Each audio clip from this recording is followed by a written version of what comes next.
बघा, जर A B चं गुणोत्तर 3/4 आणि सी बी चं 8/1, जर ए बराबर 30 तर बी अधिक सी बराबर किती असा प्रश्न सोडवायचा कसा सर लेकरांनो? लक्ष द्या.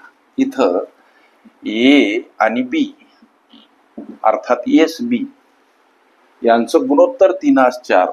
लक्ष द्या, यांचं गुणोत्तर आहे लेकरांनो 3/4. मात्र एचं मूल्य इथं दर्शवलं 30, म्हणून एच्या गुणोत्तराखाली एचं मूल्य 30. प्रश्न करा की बीचं मूल्य काय? त्रैराशिक पद्धतीनं फक्त तिरपा गुणाकार, जसं की 30चा 4 सोबत छेदस्थानी 3 समोर हा प्रश्न 3 10 30 10 गुणिला 4 बराबर हा प्रश्न आणि याचं उत्तर 40. या बीचं मूल्य 40 कळालं. आता गणित म्हणते की सी आणि बी, लक्ष द्या, सी आणि बी यांचं गुणोत्तर 8/1. लक्ष द्या, पैकी बीचं मूल्य माहीत झालं. इथं लक्ष द्या बरं का, बीचं मूल्य आम्हाला कळालं, बी बराबर 40.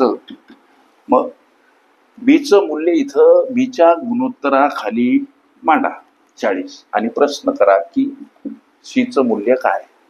सोडवण त्रैराशिक पद्धतीनं 40चा गुणाकार 8 सोबत छेदस्थानी 1चा केला काय, न केला काय? हा गुणाकार 8 × 32 त्यावर 0, अर्थात या सीचं मूल्य किती हो? 320. सी बराबर 320. लक्ष द्या, प्रश्नामध्ये आपल्याला प्रश्न असा की बी अधिक सी बराबर किती? बी अधिक सी बराबर किती? बी बराबर लेकरांनो 40 आणि सी बराबर 320. ही बेरीज म्हणजे प्रश्नाचं उत्तर, अर्थात 360 हे या प्रश्नाचं उत्तर पर्याय क्रमांक सी मध्ये दर्शवलेलं आहे. ओके.